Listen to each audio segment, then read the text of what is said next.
saya, Carolina Loras Liman. Saya salah satu mahasiswa Universitas Katolik Indonesia Santo Paulus Ruteng, program studi pendidikan teologi semester 2 dengan NPM 25101130. Dalam video ini, saya akan menjelaskan tentang isu sosial dalam pelayanan akses pendidikan untuk mewujudkan keadilan sosial dalam peluang belajar siswa di tengah kesenjangan ekonomi. Yang kedua, saya akan menjelaskan nilai-nilai Pancasila yang terkandung, dan yang terakhir, aksi nyata yang dapat dilakukan untuk mengimplementasikan nilai-nilai Pancasila tersebut. Tanpa harus lama-lama, mari kita saksikan videonya. Pendidikan untuk mewujudkan keadilan sosial dalam peluang belajar siswa di tengah kesenjangan ekonomi. Di sini, pendidikan memiliki peran penting dalam menciptakan keadilan sosial, khususnya dalam memastikan kesetaraan akses belajar dalam kondisi kesenjangan ekonomi yang menjadi salah satu tantangan di Indonesia.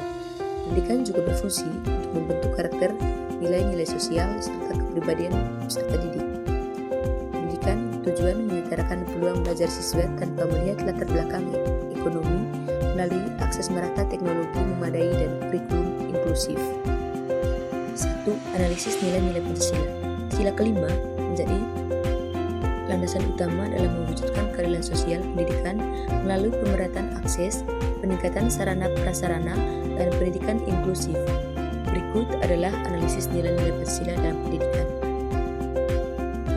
Sila kelima, keadilan sosial bagi seluruh rakyat Indonesia, merupakan dasar yang menuntut negara Indonesia menyediakan fasilitas pendidikan yang merata. Di sini, siswa yang kurang mampu yang ada di daerah terpencil tidak akan tertinggal. Yang berikut, sila kedua, kemanusiaan yang adil dan beradab, menjamin bahwa setiap siswa yang dilakukan secara manusiawi, adil, dan tidak diskriminatif tanpa memandang latar belakang ekonomi.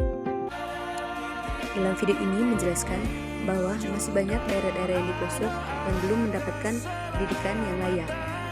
Salah satunya di Sika, anak-anak belajar duduk melingkar di atas tanah dan di bawah bangunan yang roboh. Kondisi ini sangat memprihatinkan untuk kita semua. Keterbatasan fasilitas membuat proses pembelajaran berlangsung dalam kondisi sederhana dan serba kekurangan. Baik, yang kedua, aksi nyata mewujudkan keadilan sosial pada pendidikan bukan hanya memberi bantuan berupa fasilitas, tetapi juga harus memastikan setiap siswa memiliki kesempatan untuk sukses tanpa adanya hambatan ekonomi. Ada beberapa contoh aksi nyata yang harus kita lakukan. Yang pertama itu, subsidi silang gotong royong. Kedua, personal pembelajaran. Ketiga, digital equity atau keadilan digital. Keempat, literasi finansial dan beasiswa tepat sasaran. Yang kelima, menggalang dana untuk membantu siswa yang tidak mampu. Yang terakhir, refleksi. Kesenjangan ekonomi tidak menjadi penghalang bagi setiap orang yang ingin berpendidikan dan sukses. Membangun keadilan dalam pendidikan tidak hanya tentang menyediakan sarana penunjang, tetapi juga menciptakan ekosistem yang inklusif, empatik, dan adaptif.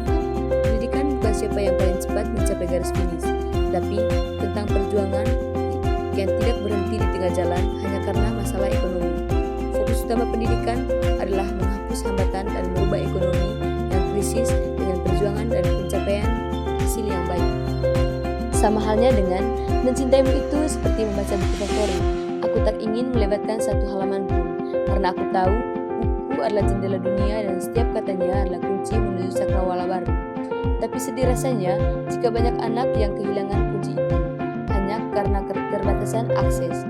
Ayo, jangan biarkan buku-bukumu berdebu dan kesepian, karena setiap anak berhak melihat indahnya dunia melalui jendela ilmu, sebagaimana aku melihat duniaku di matamu. Terima kasih telah menonton. Jangan lupa like, komen, dan subscribe ya.